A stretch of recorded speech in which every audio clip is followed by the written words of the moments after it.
Vou mostrar um algoritmo para poder gerar os elementos de uma PA e de uma PG a partir de valores iniciais fornecidos pelo usuário. Vou mostrar a sequência que é a solução para a solução que eu aqui determinei para elaborar esse algoritmo. Inicialmente, eu vou trazer as noções teóricas do que é uma PA, do que é uma PG. Né? É importantíssimo saber, porque senão não consegue fazer a elaboração do algoritmo nesse sentido. Depois eu mostro a solução representada a partir de um fluxograma, para ficar com uma representação gráfica e possivelmente mais fácil de entender aqui o que eu estou trazendo, para depois, numa terceira etapa, é que eu alcançar a codificação dessa solução, daí utilizando uma linguagem de programação efetivamente. Uma revisão rápida sobre a progressão aritmética, ou simplesmente PA. Na PA temos três elementos para a composição da progressão, sendo eles o primeiro termo, chamado de A1, a razão da progressão, chamada de R, e a quantidade de termos definida por N. A partir do primeiro termo, cada novo elemento da progressão é calculado pelo valor anterior somado da razão. Ou seja, a PA começa com o valor de A1, o valor de A2 é o resultado da soma de A1 com a razão, o valor de A3 é a soma de A2 com a razão, e assim sucessivamente, até obter o número de termos da PA definido por N. Para exemplificar, considere como primeiro termo o valor 1, como razão o valor 3 e como número de termos o valor 5. A PA será a sequência 1, 4, 7, 10 e 13, sendo 1 o valor do primeiro termo, 4 que é a soma de 1 e 3, 7 que é a soma de 4 e 3, 10 que é a soma de 7 e 10 e por fim o quinto termo, 13 que é a soma de 10 e 3. Uma revisão rápida sobre a progressão geométrica, ou simplesmente PG. A PG é bastante parecida com a progressão aritmética. Na PG, temos três elementos para a composição da progressão, sendo eles o primeiro termo, chamado de A1, a razão da progressão, chamada de R, e a quantidade de termos, definida como N.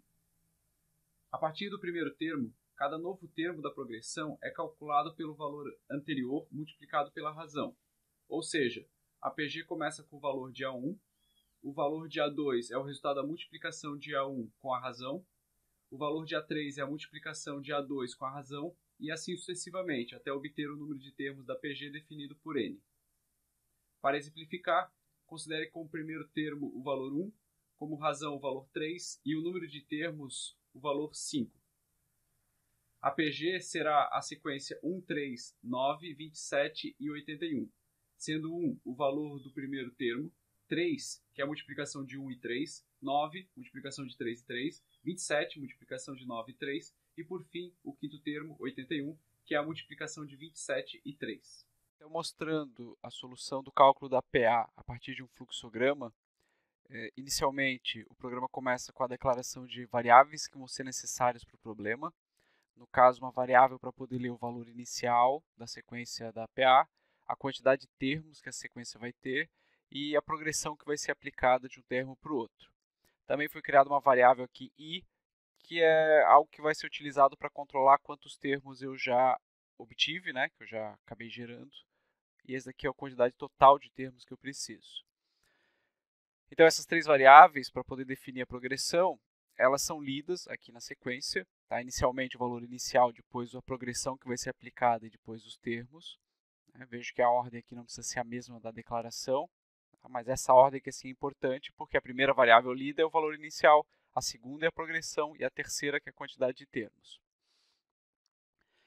Eu faço a atribuição dessa variável i que foi criada com o número 1, por isso que não precisou ser lido esse valor, porque ele é atribuído uma constante, não precisa vir da parte do usuário, né? E aqui ele vai fazer uma estrutura de repetição, onde isso daqui, esse caminho aqui vai ficar sendo repetido enquanto a quantidade de termos que foi gerada for menor do que a quantidade de termos que deve ser fornecida. Né? Lembrando que isso daqui é definido aqui por um valor passado pelo usuário. Então, se precisar de 5 termos, eu espero que essa estrutura aqui fique sendo repetida 5 vezes. Cada vez que essa condição aqui for verdadeira, quer dizer que o valor de i é menor do que a quantidade de termos, eu vou entrar aqui, né, esse teste aqui vai ser verdadeiro. Com isso, eu vou mostrar o valor que tem nessa variável ini. Em seguida, eu vou atualizar esse valor, fazendo com que seja o valor dele mais o valor da progressão que foi pedido. E eu também vou aumentar em seguida o valor dessa variável i, porque eu já mostrei um valor, um termo, então eu pegaria o próximo, né?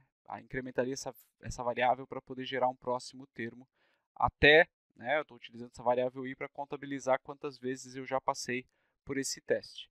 Em algum momento, essa variável i vai ter o mesmo valor da variável com o número de termos, então eu vou ter esse teste aqui sendo falso e com isso saindo aqui desse meu fluxograma, tá? Encerrando o meu fluxograma.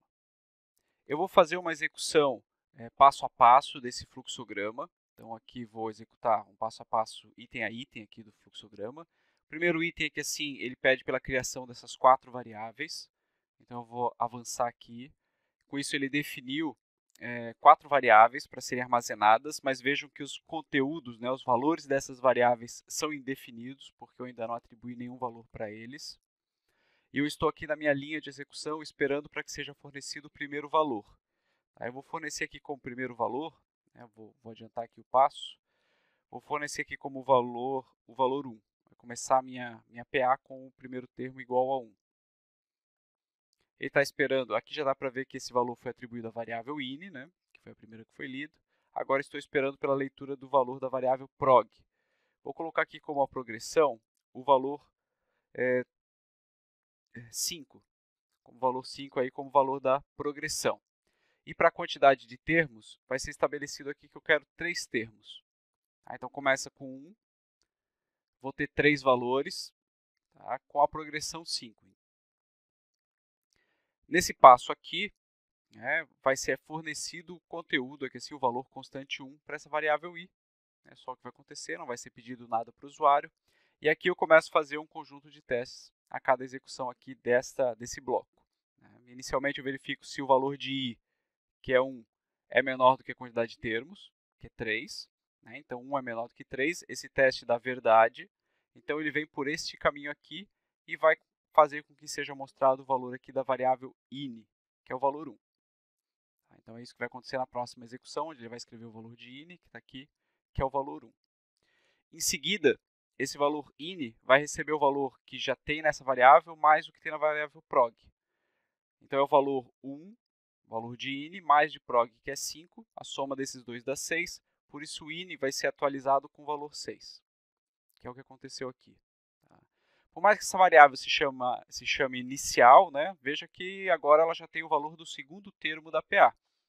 Tá? Então, eu até poderia ter escolhido o nome mais apropriado, tá? Mas eu deixei aqui realmente como valor, como nome da variável, como in. Em seguida, também a minha variável i ela vai ser atualizada com o valor de i mais 1. O valor de i é 1, 1 mais 1 é 2, por isso a variável i vai ser atualizada com o valor 2. O caminho aqui leva novamente para esse elemento aqui de teste, onde eu testo se o valor de 2 é menor do que o valor 3. O valor da variável i é menor do que o de termos. 2 é menor do que 3, sim. Então o teste dá verdade de novo, então ele vem aqui novamente para esse caminho, onde, nesse passo, ele escreve o valor da variável in, que é 6. Vejo que ele já foi atualizado, ele não é mais aquele valor que tinha sido fornecido no começo do programa, que é aquele valor 1, e sim esse valor que está agora na variável, que é o valor 6. Então ele mostra o valor 6, em seguida ele faz com que a variável in receba o valor de in mais prog, in é 6, prog é 5, a soma dos dois dá 11, então in vai receber o valor 11, que foi essa atualização que está sendo mostrada, e o i recebe i mais 1. O valor de i é 2, 2 mais 1 é 3, por isso, no próximo passo, o valor de i passou a ser 3. Voltou novamente nesse ponto. Tá? Nesse teste que assim foi testado, então, se o i é menor do que a quantidade de termos. E nesse caso aqui, o teste vai ser, vamos ver aqui, 3 é menor do que 3. Esse teste vai dar, então, falso.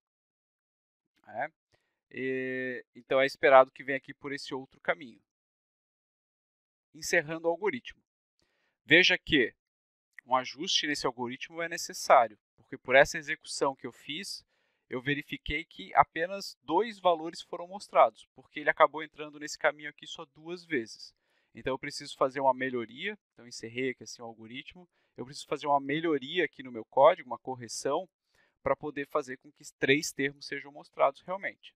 Tá? Eu vejo que eu posso fazer essa melhoria trocando esse teste aqui,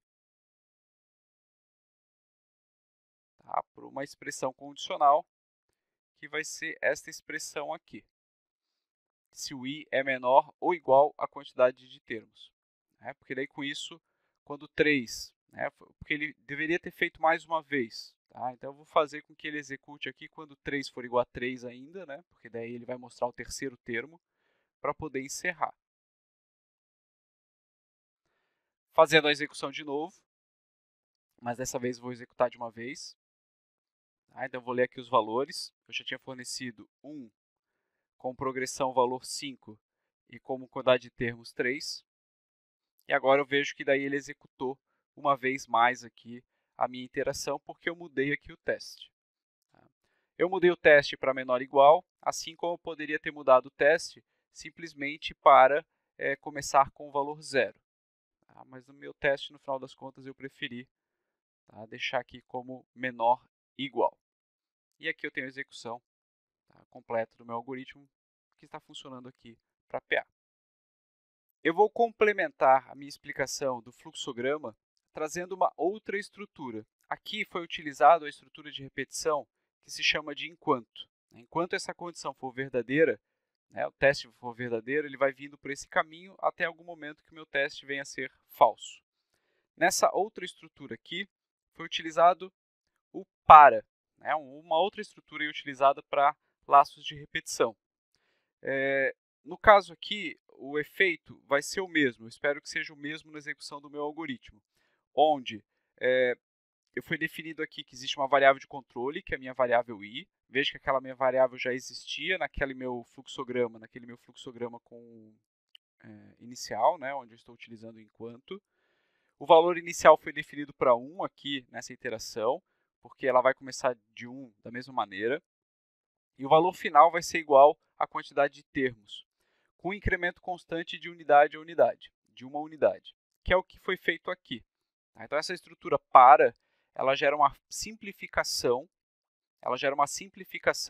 desse while, porque aqui eu tinha, pode ver que o código, o fluxograma ficou um pouquinho menor, porque essa atribuição inicial e esse incremento aqui, eles não aparecem mais porque eles estão todos dentro desse comando para. Então esse comando para já faz esse incremento aqui, por essa definição, ele também já faz a atribuição do valor inicial, que é feito aqui nesse bloco. Então nessa estrutura aqui, embora bastante parecida do while, veja que ele já encapsula tanto o teste, que é esse teste aqui, do i ser menor ou igual à quantidade de termos, ele também tem atribuição inicial para o valor de i e também tem essa atribuição aqui de incremento de uma unidade que foi definido. Então essa é a diferença, é uma diferença que é encontrado nessa estrutura aqui, também bastante utilizado na programação, que é a estrutura do para, em contraponto aqui à estrutura do while. É possível com o while fazer tudo aquilo que se faz no para, mas o para ele acaba simplificando, no caso aqui, o fluxograma. Codificando agora a solução, inicialmente eu vou criar aqui as variáveis, então são variáveis inteiras, eu vou chamar de in termos e a que representa a progressão, que armazena a progressão, todas do tipo inteiro. Agora eu vou fazer a leitura dos valores, que são 3 valores necessários, então eu vou fazer aqui a leitura de 3 números inteiros.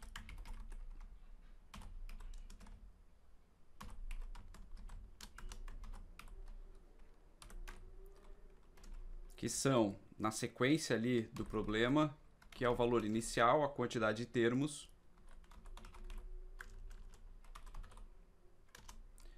e a progressão que vai ser aplicada.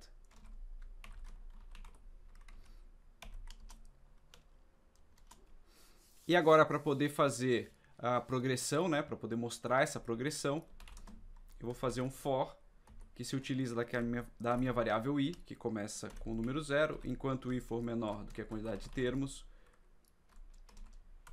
e mais. Aqui eu utilizei de 0 até o valor menor aqui com a quantidade de termos, porque é uma forma que eu costumo representar aqui quando eu codifico, mas vale lembrar que isso daqui é a mesma coisa, se eu fizesse da seguinte maneira, vou até colocar aqui como comentário, se eu fizer começando de 1, enquanto for menor ou igual à quantidade de termos, o resultado na lógica de programação é exatamente o mesmo. Tá? Eu só vou optar por fazer de 0 até a quantidade menor do que de termos, mas é equivalente a essas duas expressões. A quantidade de vezes que o for vai executar vai ser a mesma. Então, a cada iteração, eu vou mostrar na tela o valor do termo da sequência.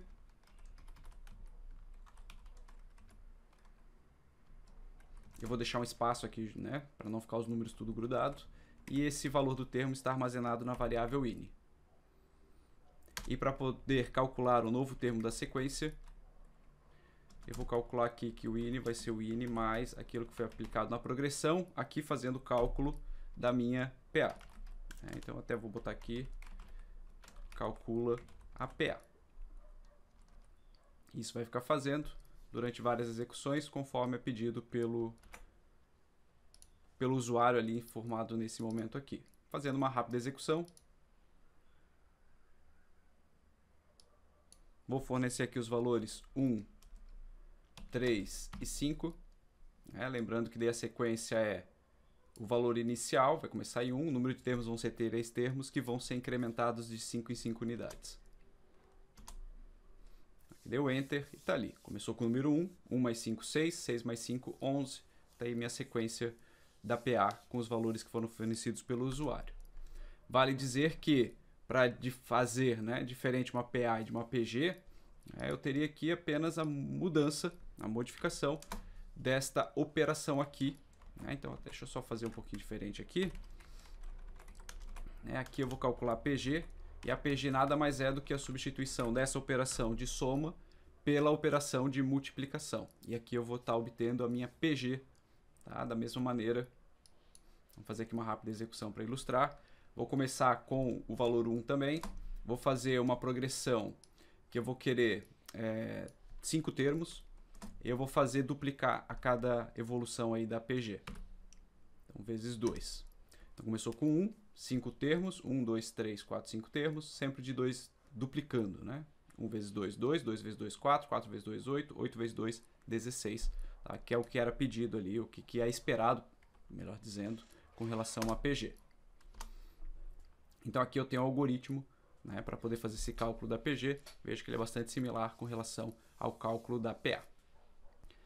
É importante trazer que eu não estou conseguindo, nesse mesmo algoritmo, eu não vou conseguir mostrar a PA e PG, tá? Ao mesmo tempo. Ou eu estou fazendo a resolução mostrando a PA, ou fazendo a resolução mostrando a PG. Se eu utilizar os dois aqui ao mesmo tempo, vai até dar um... né? Vamos ver aqui o resultado, não vai fazer nem muito sentido. Tá? Mas aqui, só para mostrar aí que realmente não dá para fazer os dois desse jeito, né? Eu vou alterar aqui o código para conseguir fazer isso. Mas mostrar aqui, começando do 1, eu vou querer ver 3 elementos e o incremento de 2 em 2. Então aqui ele mostrou. Né? E olha, não é nem a PA e nem PG, porque na verdade está aplicando um pouquinho das duas. Tá? Mas eu não dupliquei os valores de um para o outro, também não somei 2.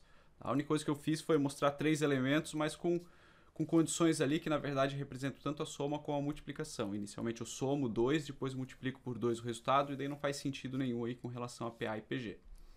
Poderia até pensar, sei lá, mas se eu fizer isso daqui, eu mostro a PA e depois mostro a PG, sei lá, vai sair algo nesse sentido, também não vai fazer, não vai funcionar. Então, 3 termos e de 2 em 2.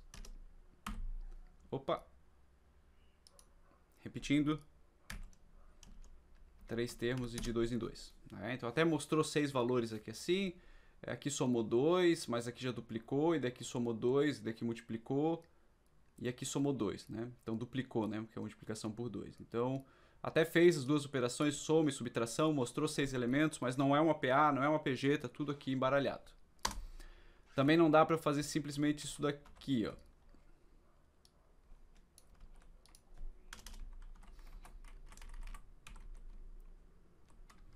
Só que antes eu fiz com a PA e agora eu vou fazer com a PG.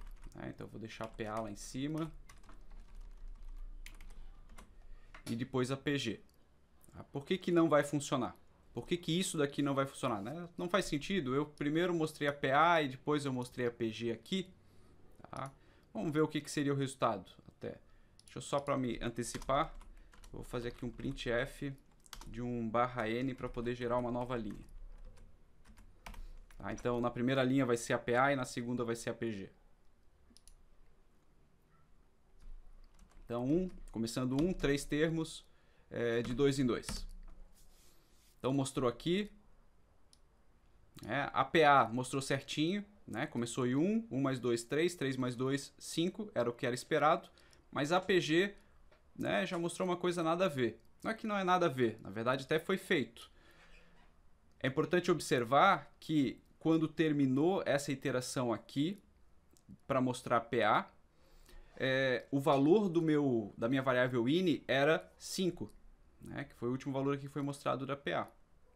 Isso atrapalhou depois a PG, porque a PG também deveria começar com o número 1, mostrar 3 termos e incremento de 2 em 2, duplicando, né? Ele até duplicou aqui.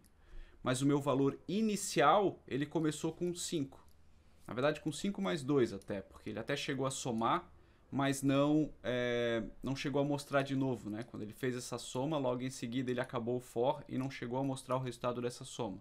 Então ele deu 5 mais 2, deu 7, e ele não foi adiante, né, para mostrar esse número 7, porque ele já tinha mostrado os 3 que eram pedidos. Mas isso influenciou lá adiante no algoritmo, né, porque daí aqui ele já começou com esse valor 7 aqui, tá, e ele começou a duplicar a partir disso. Isso mostra que essa minha variável ini, tá, ela não fica adequada, dando caso aqui, para continuidade no meu algoritmo. Tá, então eu vou fazer um pequeno ajuste para que seja possível, tá, utilizar aqui esta parte. Então inicialmente eu vou criar uma outra variável, eu vou chamar aqui de ini_pa e uma ini_pg, tá? Onde eu vou ler inicialmente a ini_pa e aqui eu vou utilizar a ini_pa para mostrar PA. Então aqui só substituir. E aqui nesse ponto eu vou usar a ini_pg. Tá? Vou mostrar a ini_pg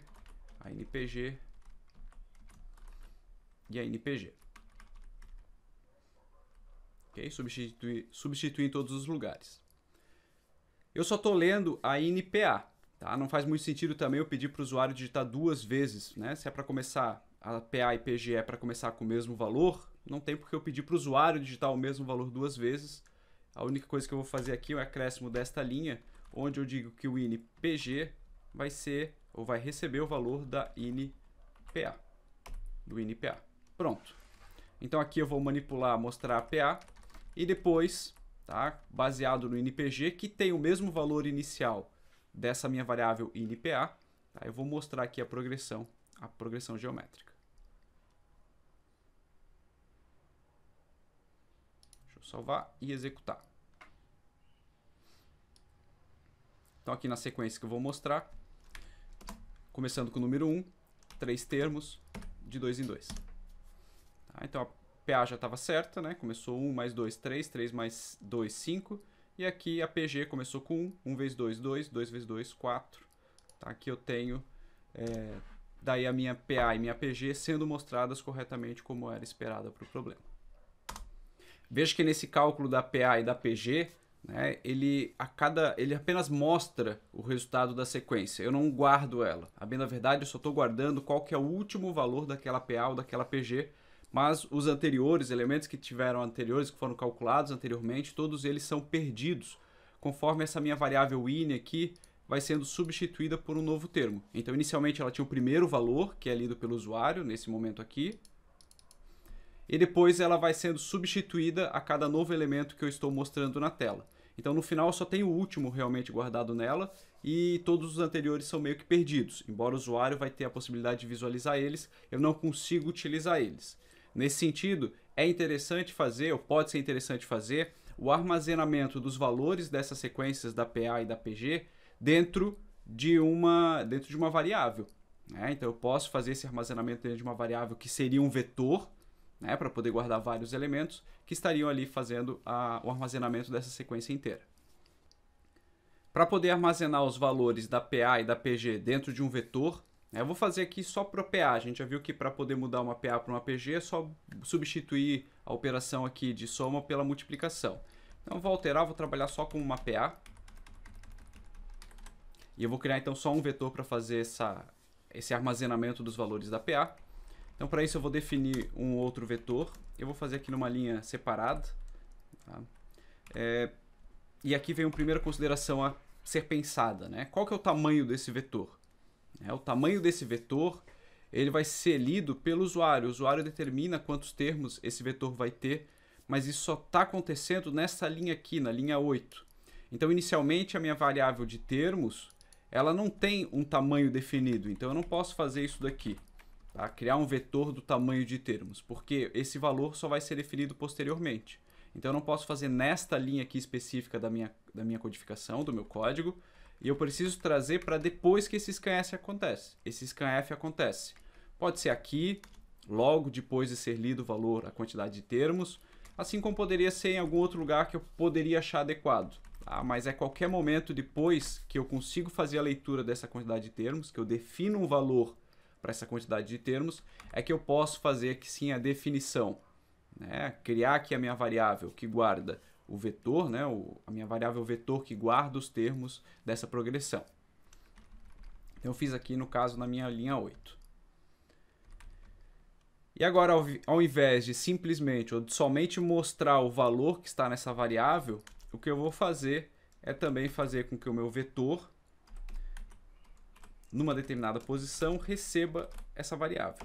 Então eu estou mostrando essa variável e também estou armazenando ela dentro do meu vetor. Tá? Tem jeitos diferentes que poderiam ser feitos, mas estou fazendo aqui que eu acho mais fácil de entender com essa certa redundância aqui com relação a essa variável ini, que ela poderia ser usada para outra coisa e não só para isso, não só para receber o cálculo e guardar o resultado do cálculo dentro do vetor. Tá? Mas eu fiz aqui nela. Então eu mostro o valor do termo da PA e guardo esse valor do termo da PA dentro do meu vetor. Em que posição? Sempre na posição aqui I. Tá?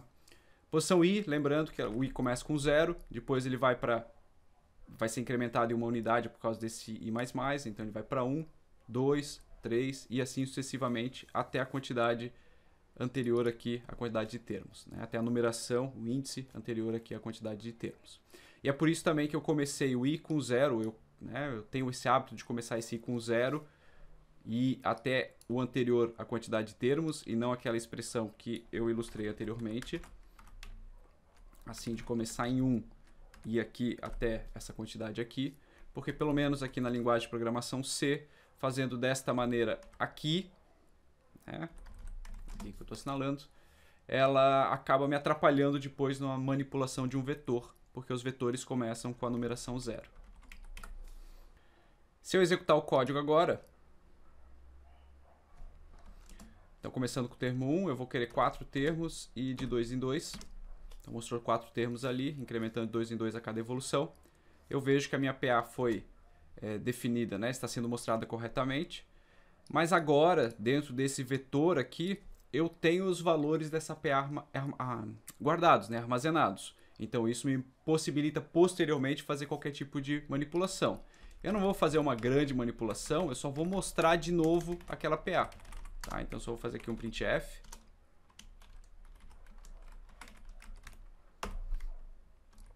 Vou percorrer e dessa vez eu vou mostrar aqui o que está dentro do vetor, só para comprovar de que está guardado esse valor da PA que foi calculado anteriormente. Tá? Então eu criei uma nova linha só para separar. Na primeira linha vai ser o resultado desse printf aqui e a segunda linha vai ser o resultado de eu mostrar todos os termos que estão dentro do vetor. Só para ficar diferente, eu até vou colocar aqui com o hífen, que fica mais fácil de visualizar essas diferenças.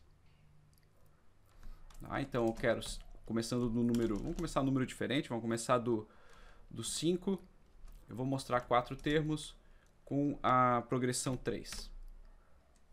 Tá, então deu aqui as duas sequências, começa do 5, de 3 em 3, e depois aqui mostrando que estava dentro do vetor, que está com esse hífenzinho aqui a mais, lógico que fica com esse hífen aqui no final, mas tudo bem, serve para ilustrar só que são duas formas ali, né? Inicialmente eu só mostrei os valores e se perderam esses valores, e nessa segunda linha, na verdade eu guardei dentro do vetor os valores e com isso eu consigo recuperar eles para uma manipulação posterior aqui com relação à com a minha progressão.